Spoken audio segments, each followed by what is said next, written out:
A paz do nosso Senhor Jesus Cristo, estamos aqui hoje para mais um dia de leitura. Senhor Deus e Pai, glorificado e exaltado és o teu santo nome, Pai. Obrigada, Senhor, pelo dia de hoje, Pai. Obrigado por sua proteção, por tuas bênçãos, Pai. Abençoe que neste estudo, Senhor, a tua palavra nos ensine, nos inspire e sempre nos direcione a ti em nome de Jesus. Lembrando que a gente está no livro de Esdras, né? Ontem a gente viu o levantamento do tabernáculo, do altar, né? E hoje a gente vai ver a oposição enfrentada no capítulo 4.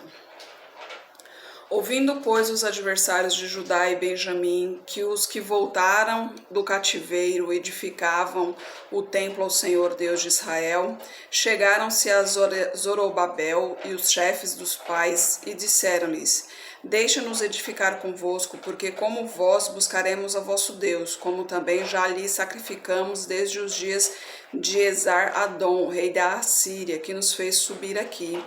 Porém, Zorobabel, Jesua e os outros chefes dos pais de Israel lhes disseram: Não convém que nós e vós edifiquemos casa a nosso Deus, mas nós sozinhos a edificaremos ao Senhor Deus de Israel, como nos ordenou o rei Ciro, rei da Pérsia.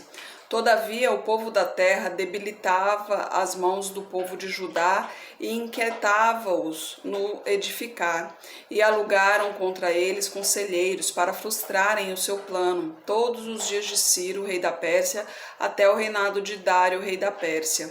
No reinado de Assuero, no princípio do seu reinado, escreveram uma acusação contra os habitantes de Judá e de Jerusalém, e nos dias de Artaxerxes, escreveram Bislão, Mitredade, Tabeel e os outros seus companheiros a Artaxerxes, rei da Pérsia. A carta estava escrita em caracteres siríacos e na língua siríaca. Escreveram, pois, Reum, o chanceler, e Sinsai, o escrivão, uma carta contra Jerusalém ao rei Artaxerxes, do terror seguinte.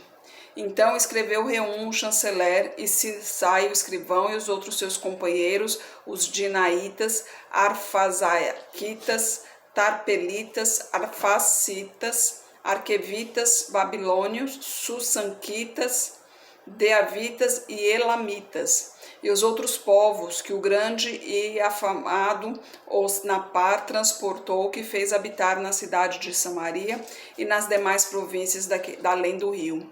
Estes, pois, é o teor da carta que mandaram ao rei Artaxerxes: Teus servos, os homens da além do rio, em tal tempo te saúdam. Saiba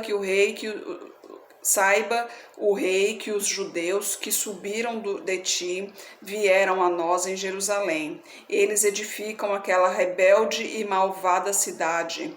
Estão restaurando seus muros e reparando seus fundamentos. Agora saiba o rei que, se aquela cidade se reedificar e os muros se restaurarem, eles não pagarão os direitos, os tributos e as rendas. Assim causarão prejuízos ao rei.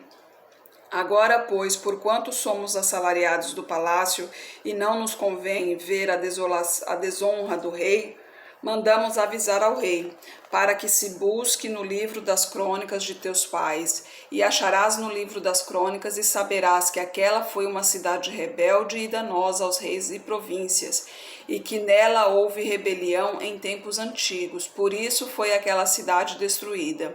Nós, pois, fazemos notório ao rei que, se aquela cidade se reedificar e os seus muros se restaurarem, sucederá que não terás porção alguma deste lado do rio.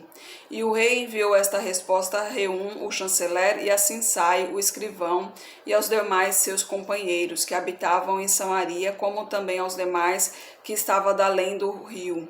Paz. A carta que nos enviastes foi explicitamente lida diante de mim, e ordenando-o eu, buscaram e acharam que de tempos antigos aquela cidade se levantou contra os reis, e nela se tem feito rebelião e sedição.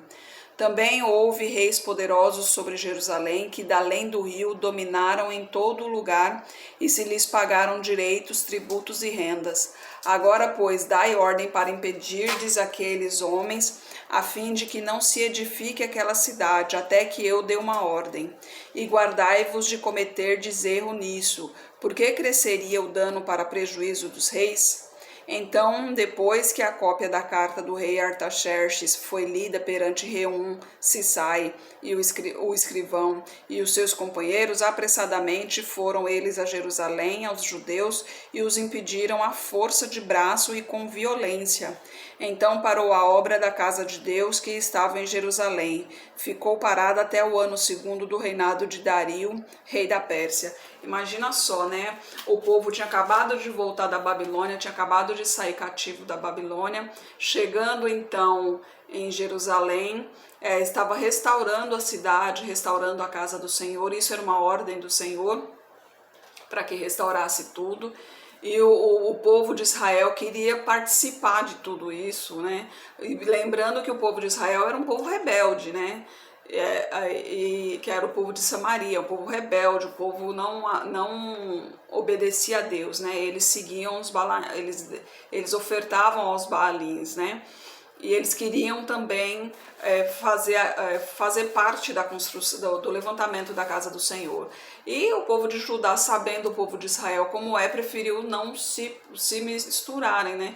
E com ódio disso que eles fizeram, eles avisaram ao rei da Pérsia que eles estavam edificando a casa e que ali era um povo rebelde, que não iria ter mais com a Pérsia. Se deixasse reerguer a cidade, a Pérsia não teria vez ali, né? Imagine a situação, né?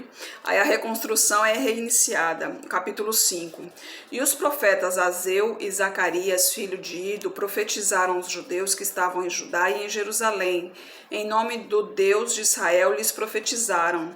Então se levantaram Zorobabel, filho de Sealtiel, e Jesua, filho de Josadaque, e começaram a edificar a casa de Deus que está em Jerusalém, e com eles os profetas de Deus que os ajudavam. Naquele tempo vieram a eles Tatenai, governador da além do rio, Setar-Bozenai e os seus companheiros.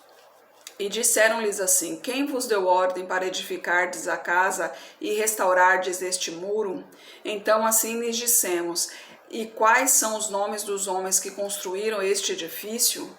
Porém, os olhos de Deus estavam sobre os anciãos dos judeus e não os impediram, até que o negócio chegasse a Dario e viesse resposta por carta sobre isso. Cópia da carta que Tatenai, o governador da além do rio, com Setar-Bozenai e os seus companheiros, os Afarsaquitas, que estavam da além do rio, enviaram ao rei Dario. Enviaram-lhe uma carta na qual estava escrito: toda a paz ao rei Dario.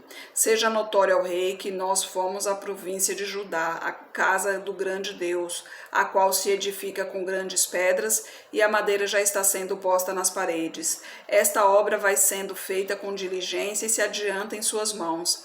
Então perguntamos aos anciãos, e assim lhes disseram: quem vos deu ordem para edificardes esta casa e restaurardes este muro? Além disso, lhes perguntamos também pelos seus nomes, para tus declararmos, para que te pudéssemos escrever os nomes dos homens que entre eles são os chefes. E esta foi a resposta que nos deram: nós somos servos do Deus dos céus e da terra, e reedificamos a casa que há muitos anos foi edificada, porque um grande rei de Israel a edificou e a aperfeiçoou. Mas depois que nossos pais provocaram a ira do Deus dos céus, ele os entregou nas mãos de Nabucodonosor, rei da Babilônia, o caldeu, o qual destruiu esta casa e transportou o povo para a Babilônia. Porém, no 1º ano de Ciro, rei da Babilônia, o rei Ciro deu ordem para que esta casa de Deus se edificasse, e até os utensílios de ouro e prata da casa de Deus, que Nabucodonosor tomou do templo que estava em Jerusalém e os levou para o templo de Babilônia, o rei Ciro os tirou do templo de Babilônia e foram dados a um homem cujo nome era Sesbazar, a quem nomeou governador. E disse-lhe toma estes utensílios, vai e leva-os ao templo que está em Jerusalém e faz edificar a casa de Deus do seu lugar. Então veio este se esvazar e pôs os fundamentos da casa de Deus, que está em Jerusalém. E desde então para cá se está edificando e ainda não está acabada. Agora, pois, se parece bem ao rei, busque-se na casa dos tesouros do rei, que está em Babilônia, se é verdade que se deu uma ordem pelo rei Ciro para edificar esta casa de Deus em Jerusalém, e sobre isto nos faça saber a vontade do rei. Aqui eles esclareceram exatamente como tudo aconteceu, né? O povo de Judá estava esclarecendo ao povo, ao governador, estava esclarecendo como tudo aconteceu, para não achar que eles estão tomando a frente de qualquer coisa, né? Afinal de contas, tudo ali foi o mandado de Deus, né? Aí no capítulo 6, o decreto de Dario. Então o rei Dario deu ordem e buscaram na chancelaria, onde se guardavam os tesouros em Babilônia. E em Aqumetá, no palácio que está na província de Média, se achou um rolo no qual estava escrito um memorial que dizia assim: no primeiro ano do rei Ciro, este baixou o seguinte decreto: a casa de Deus em Jerusalém se edificará para lugar em que se ofereçam sacrifícios, e seus fundamentos serão firmes, e sua altura de 60 côvados e a sua largura de 60 côvados, com 3 carreiras de grandes pedras e uma carreira de madeira nova. A despesa se fará da casa do rei.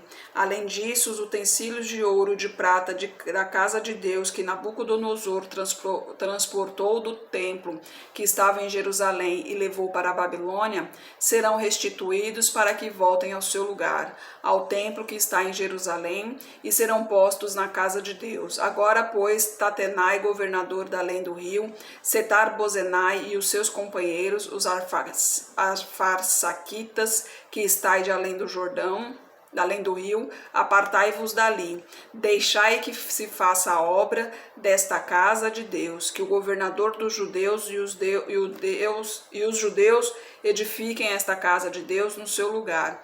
Também por mim se decreta o que haveis de fazer com os anciãos dos judeus, para que edifiquem a casa de Deus, a saber, que da fazenda do rei, dos tributos da além do rio, se pague prontamente a despesa a estes homens, para que não interrompam a obra, e o que for necessário, como bezerros, carneiros e cordeiros, para o holocausto ao Deus dos céus, trigo, sal, vinho e azeite, segundo o rito dos sacerdotes que estão em Jerusalém, desse-lhes de dia em dia, para que não haja falta, para que ofereçam sacrifícios de cheiro suave ao Deus dos céus e orem pela vida do rei e de seus filhos. Também por mim se decreta de todo o homem que mudar este decreto.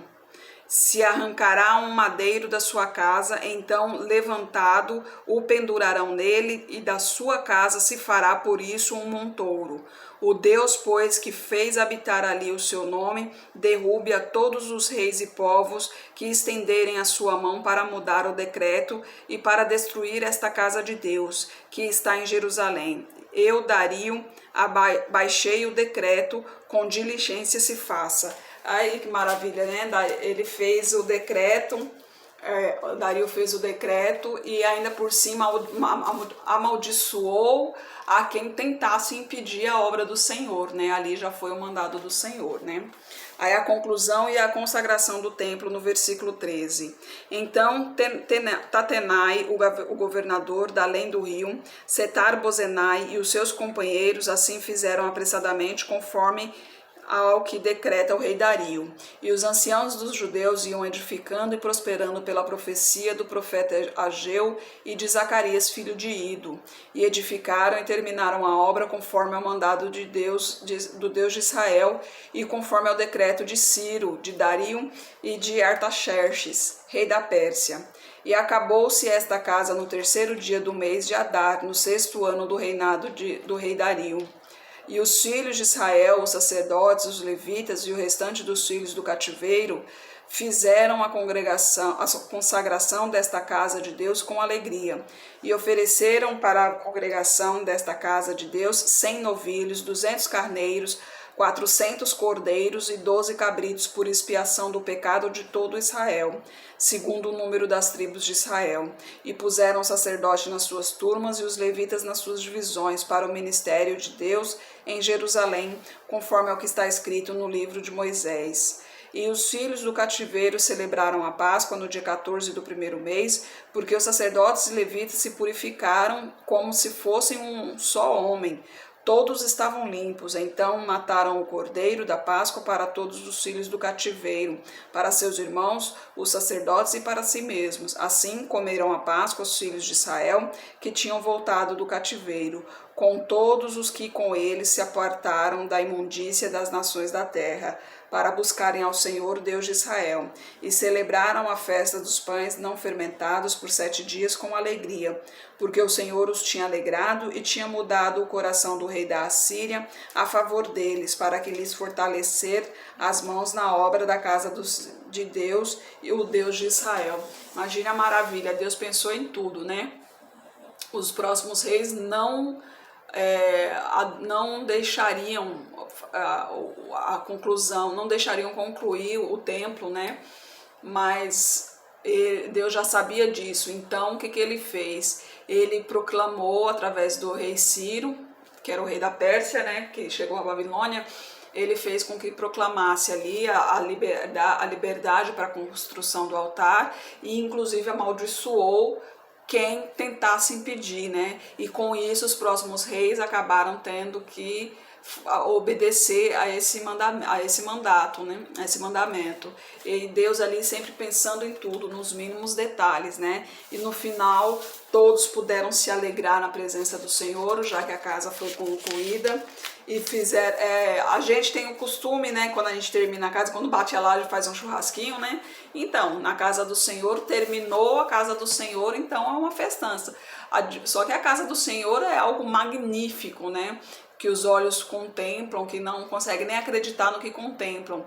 E Deus é o dono de tudo, então para Ele tem que ser todo louvor, toda honra, toda glória, sem miserê, né? Tem que dar tudo para Ele, porque já que tudo realmente pertence a Ele, né? Nós não somos nada sem Ele, a vida, né, pertence a Ele, Ele só nos emprestou, né? Só esse corpo está aqui por enquanto, mas logo logo Ele se vai também, né? Senhor Deus e Pai, glorificado e exaltado és o teu santo nome. Senhor, obrigada, Pai, por mais um dia. Obrigada por tua proteção, Pai. Obrigada pelas dádivas, Senhor. Que continue, por favor, nos abençoando, nos direcionando, Pai. Esteja com essa pessoa que está orando comigo. Eu não sei o que lhe aflige, mas o Senhor sabe, Pai. Toca na vida dela. Que caia por terra toda amarração demoníaca direcionada a ela, Senhor, toda seta inimiga, Pai. Queima com fogo santo, Senhor, todo o pecado, Senhor. Purifique-a de todo o mal, Pai. Peço a Ti pelos meus familiares, pelos meus amigos, derrama a Tua unção sobre cada um deles, Pai. Pelos familiares do meu esposo, Senhor. Todos nós precisamos de Ti, Pai. Não somos nada sem Ti. Um está passando por momentos muito difíceis, Pai, que aos nossos olhos não tem jeito, mas o Senhor sabe o que acontece e para o Senhor nada é impossível, Pai. Eu entrego tudo em Suas mãos, a saúde, a vida financeira, a vida familiar, a vida sentimental, a vida espiritual. Eu entrego tudo em Suas mãos, Senhor, pois mão melhor não há para cuidar de nós. Peço pelos Teus filhos, Senhor, nos proteja, nos guie, nos abençoe. Não permita que a gente se desvie de Tua palavra, Senhor. O mundo nos tenta por todos os lados, Pai. Não permita que a gente caia em tentação, Senhor, para que a gente se mantenha firme e forte em Seu caminho.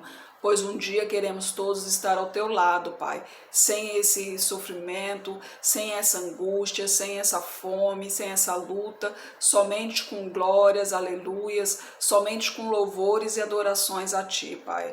É o que eu oro em nome de Jesus. Amém. Que Jesus Cristo esteja em seu coração e que Deus abençoe.